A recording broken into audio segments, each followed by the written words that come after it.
사실은 모든 유산균이 다 효과적이고 이득만 있는 건 아니에요. 네. 각각의 균들은 효과가 있는 것으로 알려진 부분들이 있는데요. 그런데 각각 적합한 유산균이 있습니다.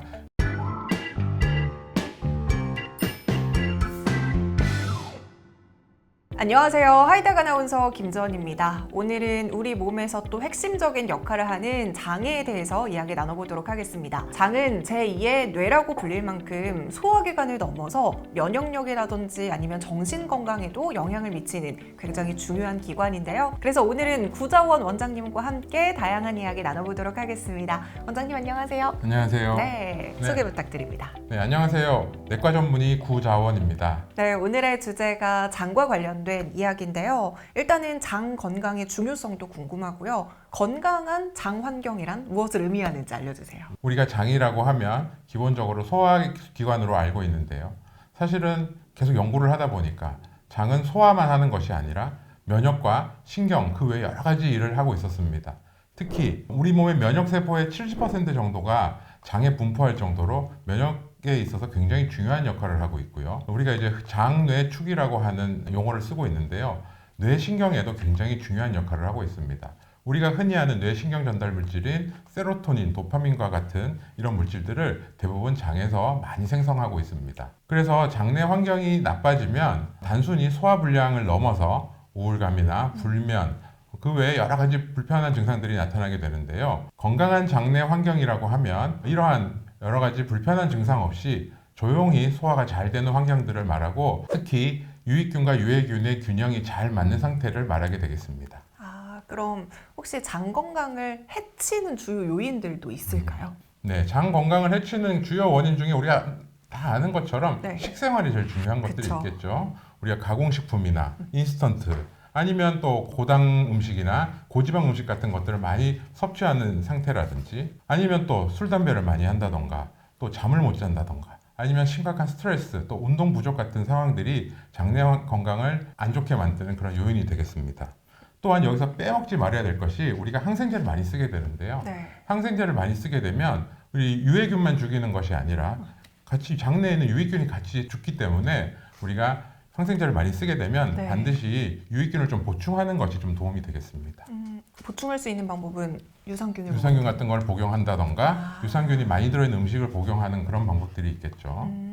근데 우리가 보통 장이라고 하면 면역력 이야기를 빼놓지 않고 얘기하잖아요. 네. 그 둘은 어떤 관계가 있는 거예요? 자, 우리가 음식을 섭취를 하면 제일 처음 이제 지나가는 곳이 장이에요. 네. 그래서 장은 외부 물질에 대해서 우리 몸이 가장 처음 접하는 그런 기관이 되고요. 그 외부 물질이 우리 몸에 들어오는데 타이트 정션이라고 딱 붙어있는 세포 구조를 통해서 네. 외부 물질이 함부로 몸속으로 들어오지 못하는 역할을 합니다.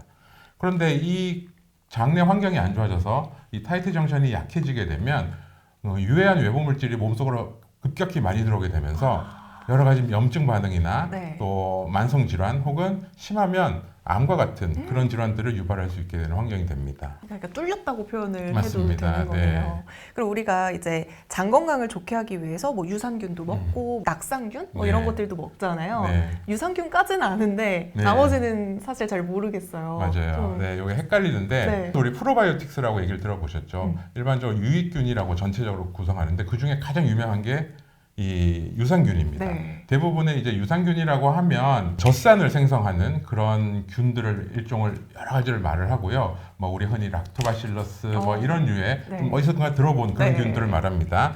이런 그 유산균은 장내에 유해한 세균이 증식하는 것을 막아서 장내 운동에 좀 도움이 되는 그런 역할을 하고요. 이 중에 호모균이라고 하면 호모균도 사실 유산균의 일종이에요. 유산균 중에서 젖산만을 생성하는 균들을 말하고, 이 젖산은 장내 산도를 낮춰서 유해균 생성에 굉장히 억제되는 역할을 합니다. 특히 이 호모균이 유명한 것은 우리 네. 김치라든지 아니면 요구르트 같은 이런 발효식품에 많이 들어있기 때문에 맞아, 들어봤어요. 네, 그래서 호모균이 좀 유명하고요.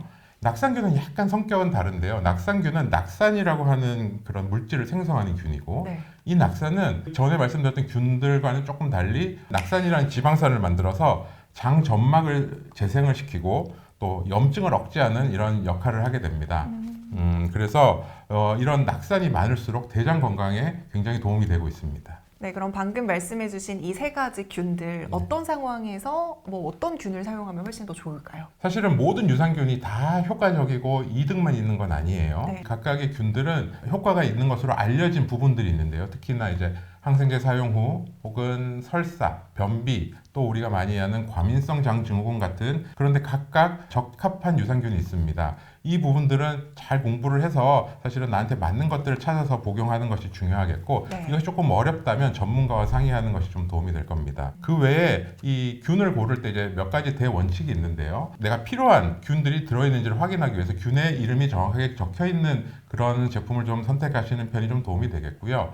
그 다음에 이 유산균의 특징은 여러 가지 균들이 충분한 양이 섞여 있어야 좀 더 좋은 효과를 발휘하기 때문에 그런 부분을 좀 체크해 주시면 좋겠습니다. 그리고 또 장까지 좀 뭐 우리 예전에 광고도 있었는데요. 장까지 살아서 갈 수 있느냐 이런 부분도 좀 체크해 보시는 것이 도움이 되겠습니다. 어떤 한 가지에 치우치지 말고 그래도 조금 골고루 먹는 게 맞습니다. 훨씬 한 더 가지보다는 도움이 될 여러 것 같네요. 가지가 시너지 효과를 좀 발휘하죠. 그러면 이제 유산균, 호모균, 낙상균은 이해를 했어요. 근데 네. 우리가 또 유산균 살려고 하면 프로바이오틱스가 있고 프리바이오틱스가 있잖아요. 맞아요. 이건 또 각각 어떻게 특징이 있을까요? 프로바이오틱스는 이 보통 우리 말하는 유산균의 이런 일들을 하는 그런 균입니다. 유산균, 낙상균 이런 애들이 다 합쳐서 프로바이오틱스라고 하고요. 프리바이오틱스는 네. 이 프로바이오틱스의 먹이라고 생각하시면 돼요.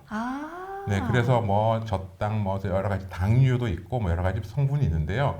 프로바이오틱스는 일하는 균, 프리바이오틱스는 먹이라고 생각하시면 됩니다. 상생관계네요. 그렇죠. 그래서 요즘은 이제 두 가지가 합쳐진 심바이오틱스라는 제품도 여러 가지 나오고 맞아요. 있어요. 네, 그래서 두 가지를 뭐 각각 선택을 하시거나 한 가지 선택을 하셔도 되는데 여기서 중요하게 생각해야 될 것이 있는데요. 과민성 장증후군 환자들은 포드맵이라고 하는 게 있어요. 우리 음식 중이나 뭐 섭취하는 거에 있어서 여러 가지 당류가 있는데 이 포드맵이라고 하는 것은 그 당 중에 뱃속에 가스를 많이 생성해서 이 과민성 장증후군 환자에게 불편한 증상을 느끼게 만들 수 있거든요. 그런 부분을 좀 꼭 체크를 하면서 구입을 하셔서 드셔야 되고요. 잘 모르겠으면 일단은 소량을 구매하셔서 드셔보시고 네. 아 이게 내가 이걸 먹었더니 속이 불편한가 아니면 먹었더니 불편하지 않고 좋은가 이런 것들을 판단해 보시면 도움이 되겠습니다.